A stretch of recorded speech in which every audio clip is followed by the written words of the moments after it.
So one more setting within the compressor that I haven't talked about yet is going to be over here where it says peak, RMS, and expand.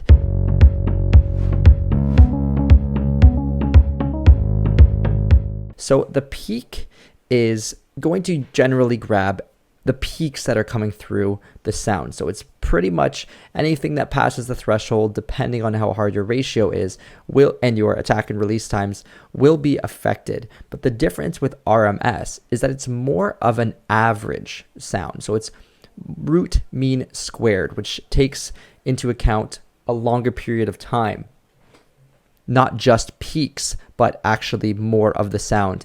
This can be good for certain instruments like your basses or your kick drums, but it's not great for every instrument. So I'm going to just grab an example.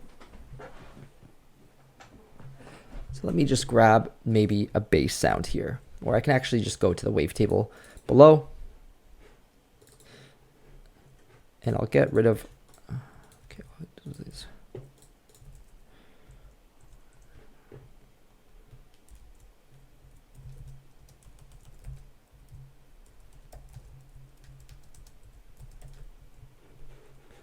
So I have this bass sound.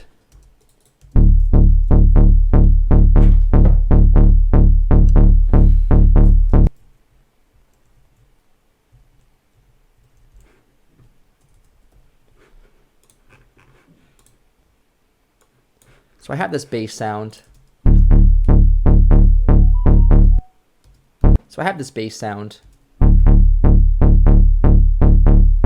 And I'm going to grab a compressor and throw that on. And let's just take a look at the peaks first.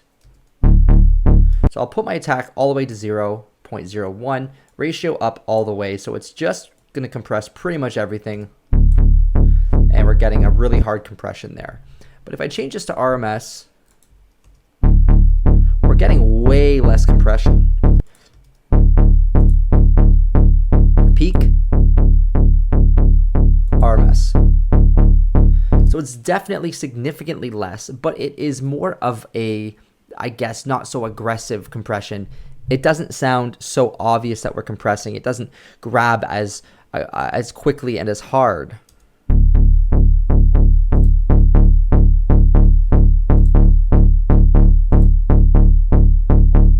I'm going to reduce the threshold even more and try to grab more of these peaks that are just playing over, I guess they're not really peaks, they're more of the overall sound. And we're getting much more compression now. And now let me push the makeup gain on. Instead of using the output here, I'm just going to click this makeup. And we are really squishing the sound, so that's something to keep in mind as well, that sometimes the makeup gain pushes past what we actually want. So let's push the manual output gain.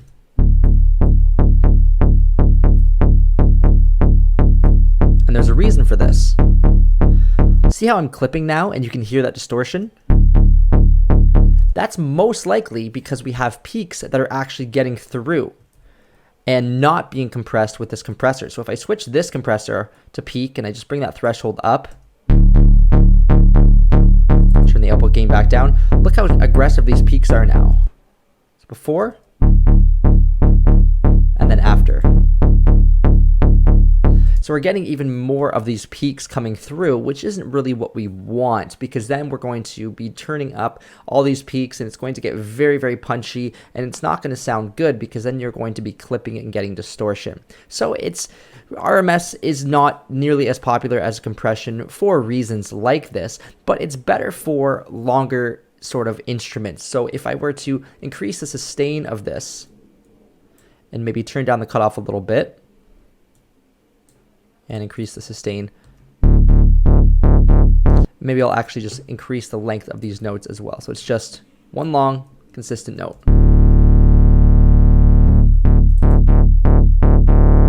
It's compressing the whole thing now, and we're not going to get that big peak except for the beginning. I put a little bit of attack time.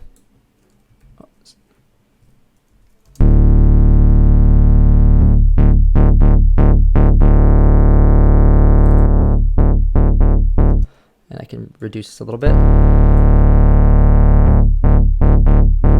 And I'm going to duplicate this, get rid of that last compressor, and then I'm going to change this to a peak, and we're going to listen to the difference if there is any.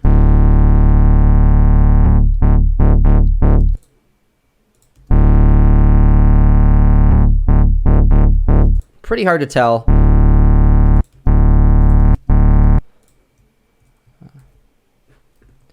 Move that last minute from 5.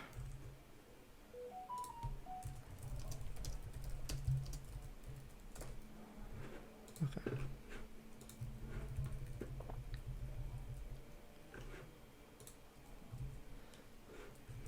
So it's usually a safe bet to go with just the peaks so that you make sure you're grabbing the peaks of the sound that things aren't getting through. But RMS can be used to kind of give you a compression over the average sound of the volume. This could be good for things like vocals as well, where maybe some of the notes are longer and you just want to squish the louder parts of the longer notes. But sticking with peak is usually just a good idea as a beginner until you're much more comfortable with using compression and you can hear the difference between peak and RMS.